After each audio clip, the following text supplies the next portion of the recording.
예, 오늘은 시편 15편입니다. 제목은 예배자의 조건입니다. 지금 우리는요, 지금 이 자리에 하나님께 예배를 드리기 위해서 지금 앉아 있습니다. 예배는 하나님과 대면하는 자리고 하나님을 마주하는 자리입니다. 지금 나라는 존재가 하나님께 나아가는 거고요. 내가 하는 그 행동과 마음을 딱 보시고 하나님께서 응하셔가지고 하나님께서 우리에게 지금 임하시는 이 자리가 바로 예배입니다. 그래서 예배가 아주 특별한 겁니다. 평일날 유튜브나 TV를 통해서 성경 말씀을 공부하고 성경 지식을 얻는 거하고는요, 본질적으로 성격이 좀 다릅니다. 그런데 여러분, 우리가 무슨 자격으로 하나님께 나아올 수가 있습니까? 우리 인간은요, 우리가 아무리 선하다 하더라도, 우리가 아무리 올바르다 하더라도, 우리가 아무리 바른 교리를 알고 있다고 하더라도 거룩하신 하나님을 마주하기는요, 턱없이 모자르고 솔직히 상종조차도 불가능한 존재가 바로 우리 인간입니다. 이것은 하나님께서 거룩하시기 때문입니다. 그 정도로 거룩하신 분입니다. 그래서 우리가 예수 그리스도의 거룩한 피로, 예수 그리스도의 이름으로 말미암아 지금 이 자리에 나와 있는 겁니다. 예수 그리스도 이름 덕분에 하나님의 자녀라는 신분으로, 그 신분증으로, 그 자격증으로 지금 이 자리에 나올 수 있는 겁니다. 예수 그리스도를 믿으면요, 그 누구든지 이 자리에 나올 수 있는 자격이 있는데요. 그런데 그렇다면 우리의 이 모든 예배를 하나님께서 흡족하게 받으실까요? 우리의 모든 이 예배가 하나님 받으시기에 합당하고 하나님께서 기뻐하시는 그런 예배일까요? 이 부분은요, 아마 또 다른 차원의 이야기입니다. 로마서 12장 1절을 한번 보겠습니다. 그러므로 형제들아, 내가 하나님의 긍휼을 힘입어 너희에게 간청하노니 너희는 너희 몸을 거룩하고 하나님께 받으실 만한 살아있는 희생물로 드리라. 그것이 너희의 합당한 섬김이니라. 아멘입니다.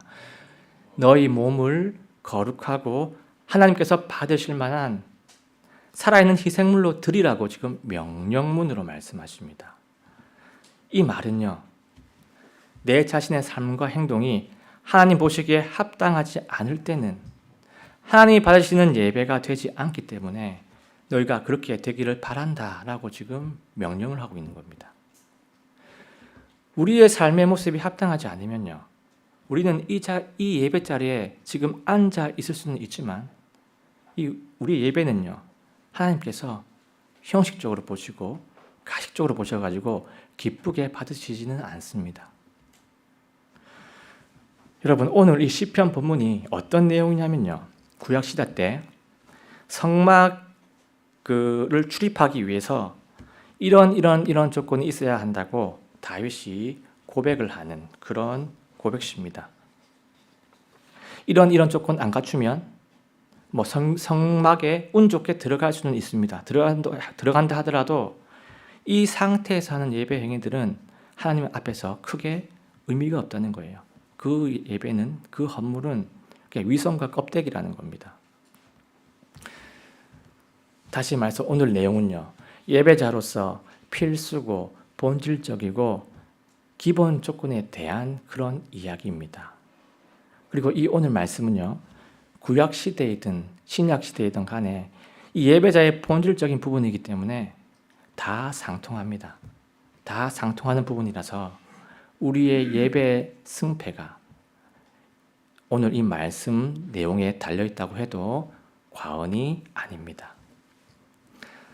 이렇게 얘기를 하니까 오늘 본문의 내용이 좀 궁금해집니다.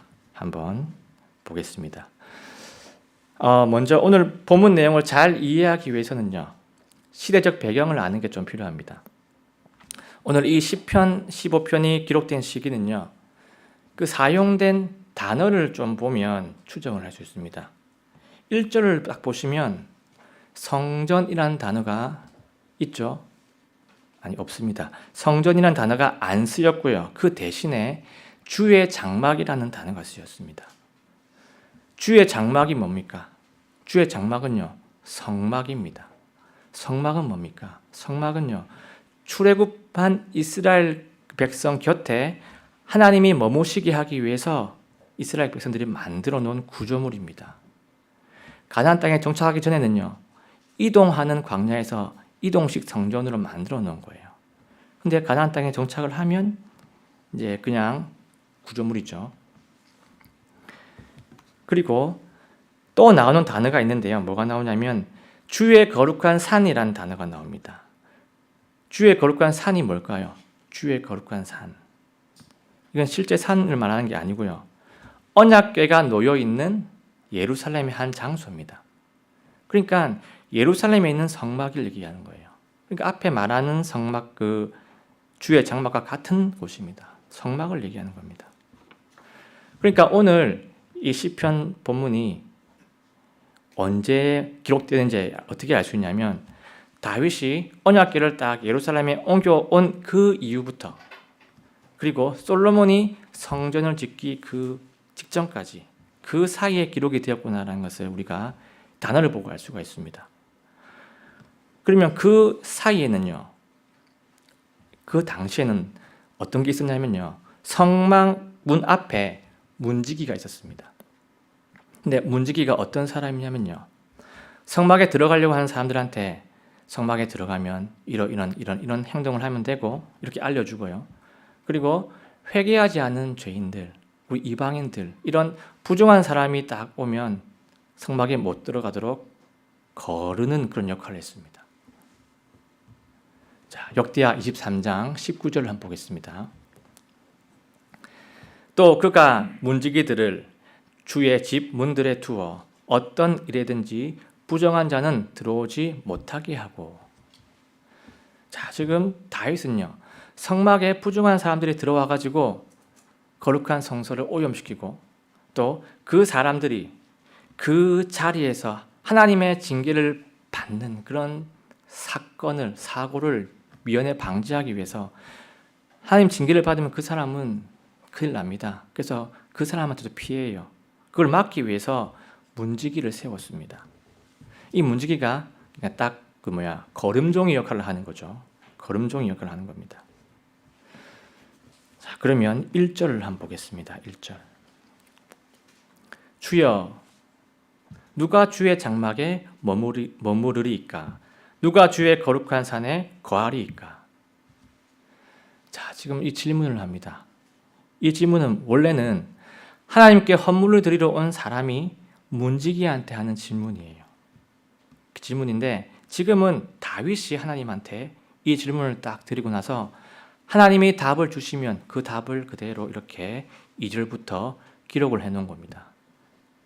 그래서 나중에 헌물 드리러 온 사람이 문지기한테 이런 질문을 딱 하면 문지기가 오늘 이 시편 9절 내용으로 답을 해준다는 겁니다. 자, 그러면 1절 본문의 마지막 부분, 누가 주의 거룩한 산에 거하리이까? 라고 묻습니다. 거하리이까? 라고 표현이 되어 있습니다. 누가 거하리이까? 이게 무슨 말이냐면요, 누가 성막에 들어가서 하나님의 임재하심을 경험할 수 있습니까? 누가 성막에서 하나님을 만나 뵐 수 있습니까? 누가 하나님께 예배를 드릴 수 있습니까? 이런 뜻으로 묻고 있습니다.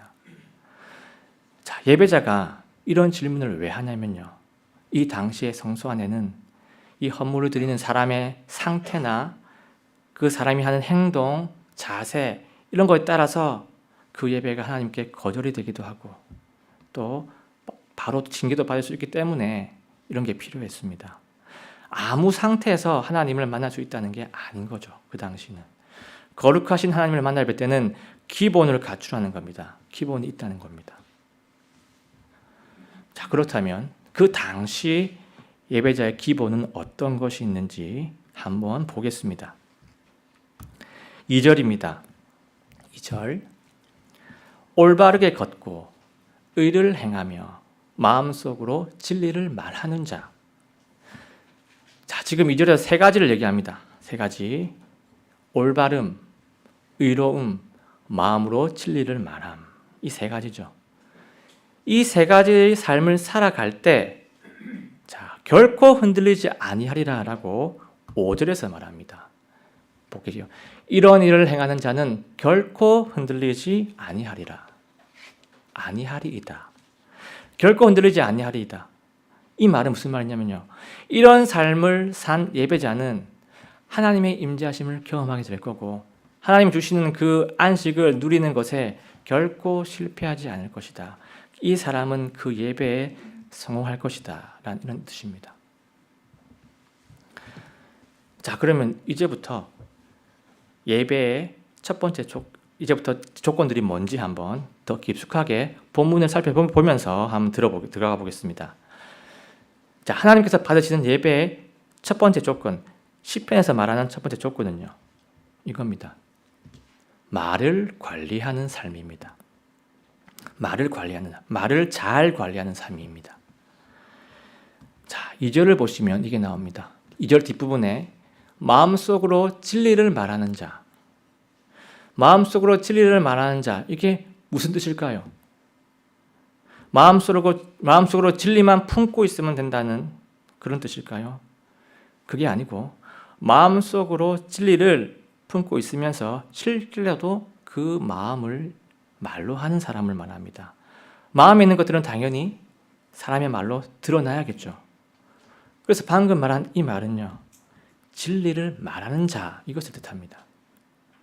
자, 진리를 말하는 자. 그럼 이 말에서 진리는 무엇일까요? 진리는 좋은 것, 착한 것, 괜찮은 것, 진실, 이런 걸까요? 여기서 진리는요, 말씀입니다. 하나님 말씀입니다. 하나님 말씀에 부합하는 마음을 딱 품어가지고 그 마음을 말로 표현하라는 겁니다. 한마디로 말을 잘 관리하라는 건데요. 하나님의 뜻, 하나님 말씀에 어긋나는 말은 하고 다니지 마라라는 그런 명령입니다. 그런 말씀이에요. 자, 그러면 그 다음 3절에서는 어떤 식으로 말 관리를 잘 하라는 건지 친절하게 그 예들이 잘 나와 있습니다. 그 예들을 한번 보겠습니다. 3절에 보면 자기 혀로 헐뜯지 아니하고 자기 이웃에게 악을 행하지 아니하며 자기 이웃을 모욕하지 아니하고. 자, 지금 세 가지 예가 등장을 하죠. 이 세 가지가 뭐냐면요, 참 정리를 해보면 혀로 사람의 허물을 들춰서 헐뜯지 않고, 혀로 이웃에게 악하게 고통을 주지 않고, 혀로 이웃을 인신공격해가지고 모욕을 주지 않고, 이런 예들입니다. 이 세 가지 모두는요, 말과 연관이 되어 있습니다. 말과 연관이 되어 있어요. 제가 지금 이 세상에 최초로 죄가 들어왔을 때 그때 예를 한번 들어보겠습니다. 아담과 이브가 딱 하나님의 말씀에 불순종하고 나서 하나님 앞에 딱 섰을 때 무슨 말을 했는지 혹시 생각이 나십니까? 이런 말을 했습니다. 남자가 이르되 하나님께서 나와 함께 있으라고 주신 여자, 그 여자가 그 나무에서 나는 것을 내게 주므로 내가 먹었나이다 하매. 자, 지금 아담은요, 그 전까지만 해도 내 뼈 중에 뼈요, 내 살 중에 살이라고 한 그 이브의 허물을 지금 먼저 탁 들춰냅니다. 이브의 허물을 들춰내면서 자기를 방어를 합니다. 제가 들어와서 가장 먼저 바뀌는 건 뭐냐면요, 바로 말이 바뀝니다. 말의 내용이 바뀌어요. 그런데 아담만 이런 게 아니에요. 아담만 이런 게 아니고 이브는 어떻게 합니까? 이브는 뱀이 나를 속여서 내가 먹었습니다. 이렇게 말합니다. 뱀의 허물을 먼저 말합니다. 여러분, 이 대목에서 우리가 뭘 알 수 있냐면요, 우리한테 죄가 들어오면요, 내 혀가 죄 있는 나는 변호를 하고 내 혀가 죄 있는 상대방은 고발을 한다는 겁니다. 말로 내 자신을 변호하기 위해서 말로 다른 사람을 헐뜯고 고발하는 이런 일이 발생을 한다는 겁니다. 여러분, 이건 구약 성경뿐만 아니라 신약 성경에도 말에 대해서 이런 말씀을 합니다. 야고보서 3장 2절, 3절, 8절입니다. 좀 길지만 그래도 제가 천천히 한번 읽어보겠습니다. 만일 어떤 사람이 말에 실수하지 아니하면 바로 그 사람은 완전한 사람이요 또한 온몸도 제어할 수 있는 사람이니라. 보라, 말들이 우리에게 순종하게 하려고 우리가 말들의 입에 재갈을 물리나니 이로써 우리가 그것들의 온몸을 돌리느니라. 혀는 아무도 길들일 수 없나니 그것은 다스릴 수 없는 악이요 죽이는 독으로 가득하니라. 자, 지금 이 말이라는 것이 이 정도로 우리가 컨트롤하기 힘들어한 그런 부분이라는 것을 지금 신약성경이 말씀하고 있습니다. 여러분, 말이라는 것은요, 엄청난 파워가 있기 때문에 상대방을 말 한마디로 그러기 상태로 만들기도 하고 인격적으로 죽임당하는 그런 치명적인 데미지를 줄 수도 있기 때문에 우리는요, 말을 아주 신중하게 해야 합니다. 제가 이번 주에 한 3시간 정도 죽고 있었습니다. 말을 들어가지고요. 회복이 됐지만 그 정도로 말은 데미지를 줍니다. 말로 남의 허물을 들춰서 헐뜯는 것, 말로 남의 인신을 공격하는 것, 이것은 상대방에게 치명상을 입히기 때문에 이것들은요, 예수님의 가장 큰 명령 중에 하나, 이웃을 사랑하라는 그 하나님 뜻에 위배될 수밖에 없습니다. 우리가 이웃을 사랑하라는 이 하나님의 큰 명령, 이 명령은요, 어겨도 괜찮은 그런 사항이 있는 그런 명령이 아니고요. 그래서 말로 남의 허물을 들춰서 헐뜯고 말을 옮기고 말로 남의 인신을 공격해서 상처 주고 하는 것을 우리는요, 절대적으로 지양해야 합니다.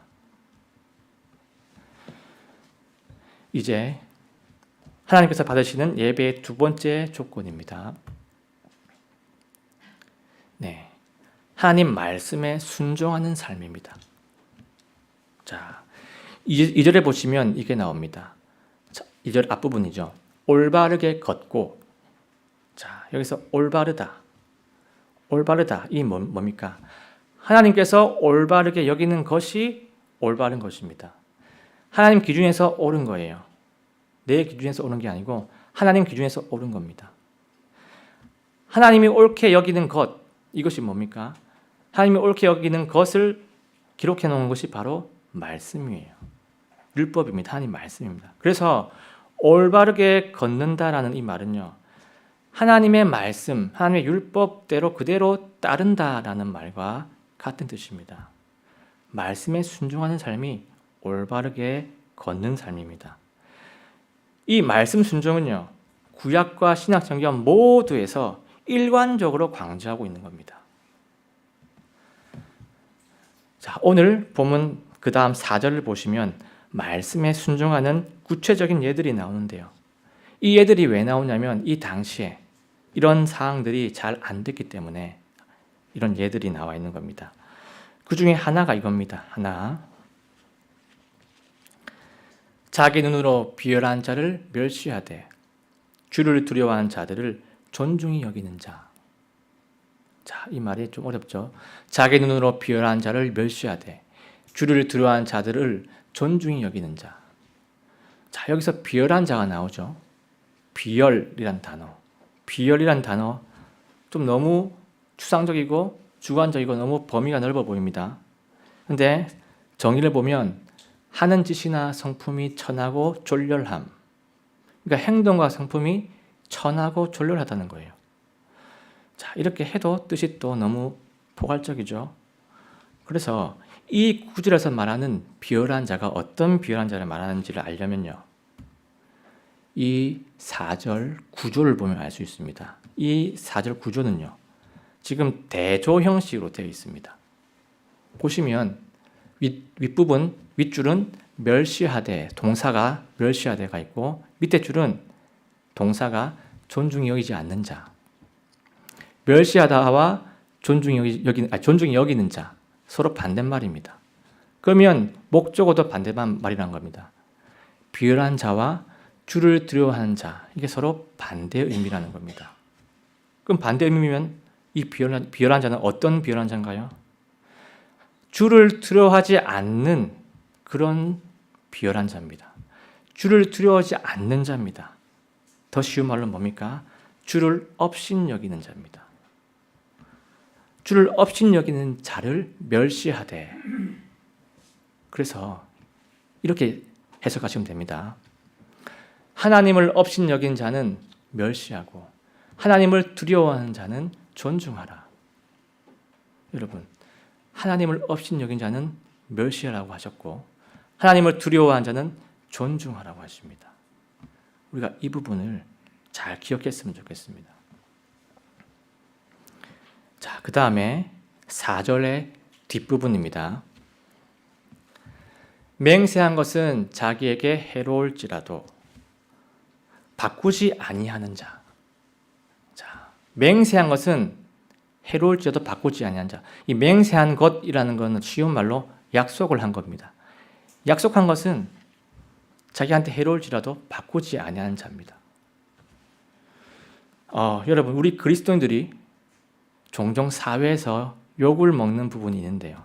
제가 이런 거는 뭐 좀 들었습니다. 주변에서 들었는데 그리스도인들이 욕을 먹는 부분이 어떤 거냐면요.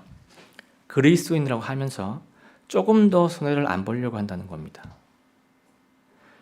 자신이 약속을 한 것이 있는데 만약에 상황이 바뀌어가지고 자신이 손해를 보는 상황이 돼버리면 그 약속을 안 지키고 손해를 안 보려는 경우가 종종 있다고 불신자들이 사회에서 말을 합니다. 여러분, 이 그리스도인들은요, 조금 손해를 본다고 하더라도 하나님의 이름을 위해서, 하나님의 영광을 좀 지키기 위해서라도 약속한 것은 반드시 지켜야 합니다. 하나님의 영광을 위해서라도 손해 때문에 맹세를 저버리는 것을 하면 안 됩니다. 약속을 지키고 안 지키는 것은요, 불신자들도 잘 하는 거예요. 이거는 신뢰의 문제입니다. 인간관계에서 신뢰는요, 그 관계에서 기본이고 기초고 바탕입니다. 그래서 인간관계에서 약속 부분은 정말 중요한 부분입니다. 우리가 이 부분은 그리스도인으로서 잘 지켰으면 좋겠습니다. 자, 방금까지 우리는요, 말씀 순종에 대한 예들을 한번 살펴봤는데요. 이 그리스도인들한테 말씀 순종하는 부분은요, 해도 그만, 안 해도 그만인 그런 부분이 아니고요. 이 말씀 순종 부분은 우리와 하나님과의 관계에서 아주 핵심 요소입니다. 이게 잘 안 되면요, 우리와 하나님 관계가 원만할 수가 없어요. 기쁠 수가 없습니다. 그런데 우리는 인간이라서 하나님 모든 말씀을 순종할 수는 실제로 없습니다. 우리의 한계가 있습니다. 그런데 하나님은 이런 인간을 잘 아시고 하나님이 만드신 제도가 있습니다.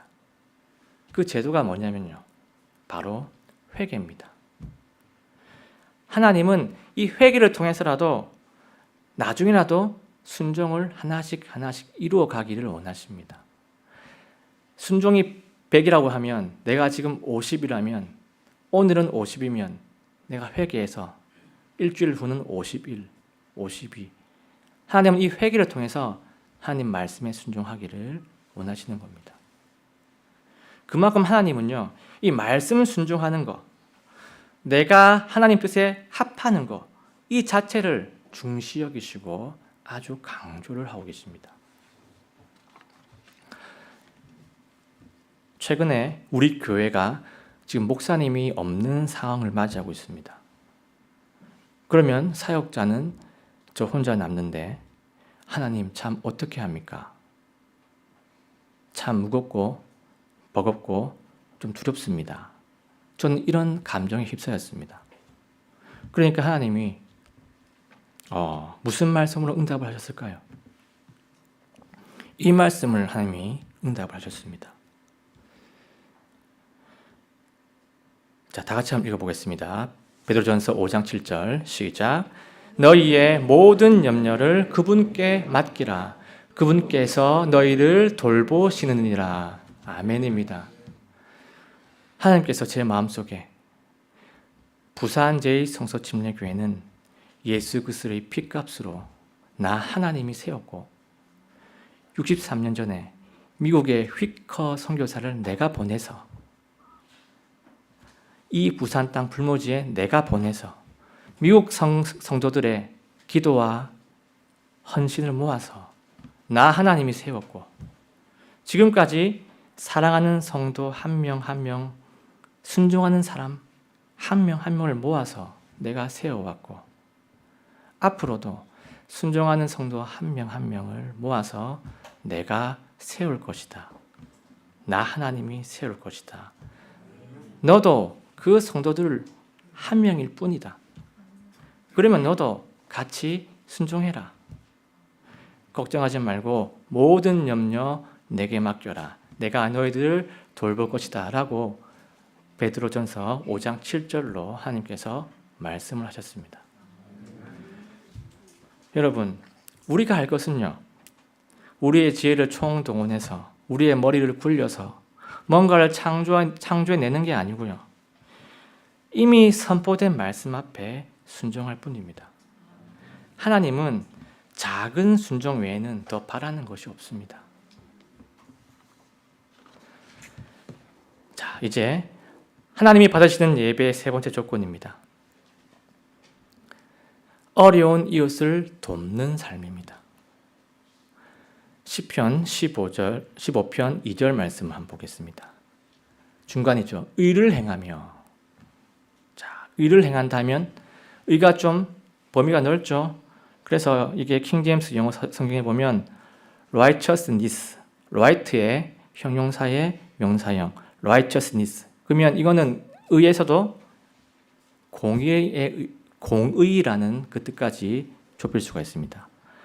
그래서 의를 행하라, 공의를 행하는 것, 이것을 얘기하고 있습니다.